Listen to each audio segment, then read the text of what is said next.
have a neuro review by Dr. Jack Burks. He's a neurologist and chief medical officer of the MS Association of America. His past achievements include establishing the Rocky Mountain Multiple Sclerosis Center at the University of Colorado Health Sciences. And he is a founder of the American Society of Neurorehabilitation. He has authored hundreds of scientific medical articles on multiple sclerosis, as well as edited 2 textbooks on this disorder. Let's welcome Dr. Jack Burks.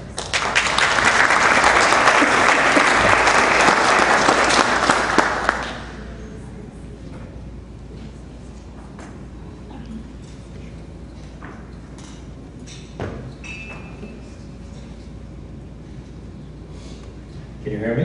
Good, fun. Thank you very much, Lexi.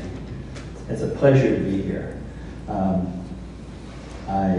I didn't know who Dr. Duncan was, actually. I just saw it on the speakers viewer, and I have to follow up with my Canadian experience. First of all, I have a lot of patients from Canada, and I get to see them before and after CCSVI experience, and I'm thinking, what a tremendous healthcare system for multiple sclerosis. Canada, I hold it up as the best example. And what happens is that Canadians actually go to MS centers. So they get regular blood work, MRIs, neurologic evaluation, because they're involved in so many clinical trials. So they have a lot of information on these people over the past several years. When these people go away to wherever and come back, and there's no follow-up. There's no data. I mean, they have the data before. Now we can look at the data after. It's a very difficult process to understand about why they cannot go back and look at 100 patients before. They know the data before. What about looking at them after? Are these people running the 100-yard dash from their wheelchairs or not? Because that's what patients expect. Well, maybe I'll run the 100-yard dash from my wheelchair. So we have the opportunity to look at this in an objective way. Because what we hear about primarily are people who've done well. And from a neurologist, now I represent the neurology perspective here. And so from a neurologist perspective, we have been through this with 100 different treatments. And we know the results of all those have been negative over the past 50 years. So we're sort of cautious about that. But Canada has the opportunity. Now, I must say, I've been interested in CCSVI since Professor Zamboni's article, and actually I wrote an article like 3 or 4 days after that, where actually I reviewed literature like Dr. Duncan. I said, okay, let me find out about this. But I'll tell you, it really came home to me. I do a lot of international speaking, and I was doing a symposium for the Central American Congress of Neurology in Costa Rica in November. And while I was there, a 35-year-old Canadian man died following CCSVI. And it was very sad. And then I was very mad. Because here's a guy who my understanding, and this is all hearsay, my understanding is he had to raise money to go to Costa Rica. They run a mill, they have a clinic. They basically do the procedure, send the patients back. They put them on anticoagulations and send them home on an airplane to some other country, which is not very good in my opinion. And that, but they do that because Canada won't allow even the doctors who want to do it cannot do it. So they're forced to do that. So this patient goes back to Canada, it's doing pretty well, and then develops more problems and has a thrombosis. Who knows what, but has a complication of the procedure. It's an angioplastic procedure. And what my understanding, and Dr. Duncan, correct me if I'm wrong, he says actually refused care. So look, it's not our problem. You chose to go down there. Go back there. Well, the guy didn't have any money. So his trip back there was delayed until he got enough money. Then he went back down there. Now, these are people, I don't know these people in Costa Rica, although I was there with, I was giving a talk on multiple sclerosis, a symposium for basically all the Central American neurologists from all the countries in Central America. So they were telling me that they were concerned about this clinic. But he goes back down there. And they're left with a dilemma. Here's a guy sick. What do? They'd never done a stent before. They did an angioplasty. I think there's a difference between that. I think this is an educated audience. They decided that his best shot was to do a stent. He died the next day. They'd never done a stent.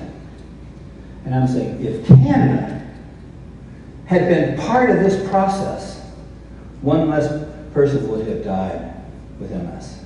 It was very disconcerting to me. And how a doctor can say, I'm not going to treat you, you're no longer my patient because you disobeyed me, I made me mad. Because I can tell you, I've been doing this for almost 40 years. I've had a lot of patients. You know, the Rocky Mountain MS Center had 5,000 patients before we had any treatments in 1993. So we saw a lot of people. And I can tell you, a lot of those people went all over the world. To Romania for herbs, and China for this, and blah, blah, blah, blah.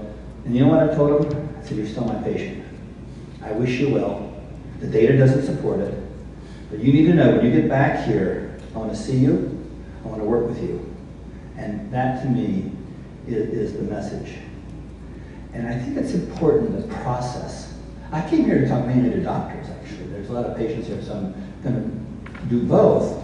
But I think the process for patients is incredibly important. They need supported. And I talked to somebody in the audience. She can talk about it later if she wants to. But she's had 2 procedures. The first procedure was done in another place, and she had a very difficult time. Yesterday she had a procedure done by Dr. Pine. She described the differences. The patient experience is incredibly valuable. Today, she's thinking as clearly as she's ever thought. One day afterwards. She talked about how they treated her, how well she felt, how knowledgeable they were, how supportive they were. And I can tell you, if she has a problem, she won't have to go someplace else for her care. And I think it's very fortunate for those of you who live in the San Diego area that you have this sort of facility, because this is not seen everywhere. And medical tourism is something that I'm absolutely opposed to. You need follow-up care. We need to have the United States, and we need Canada to be part of this process. And so I'm going to talk about the neurologist perspective of this. But I can tell you from a patient perspective, sitting in the room, you should feel very good. You have people here who are knowledgeable, have the latest equipment, they have the best knowledge, and they care about people, and their staffs care about people. And I cannot underemphasize that.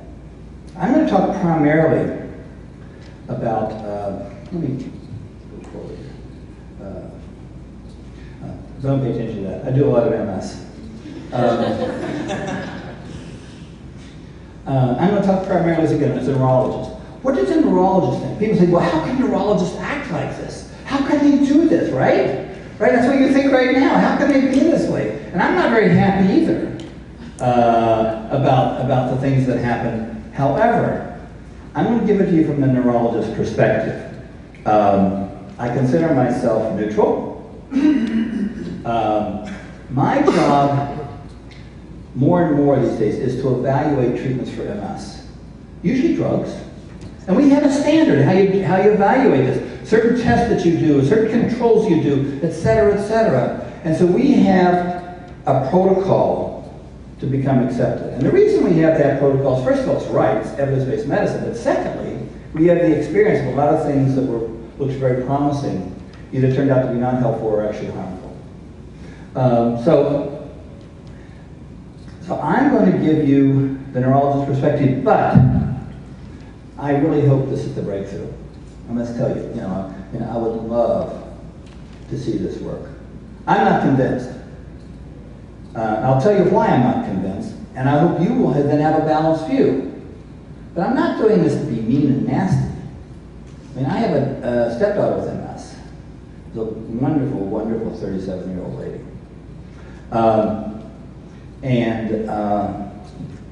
No one wants this work to work more than me. And she's currently on a treatment that has fatalities as far as the treatment. And if she could have an angioplasty,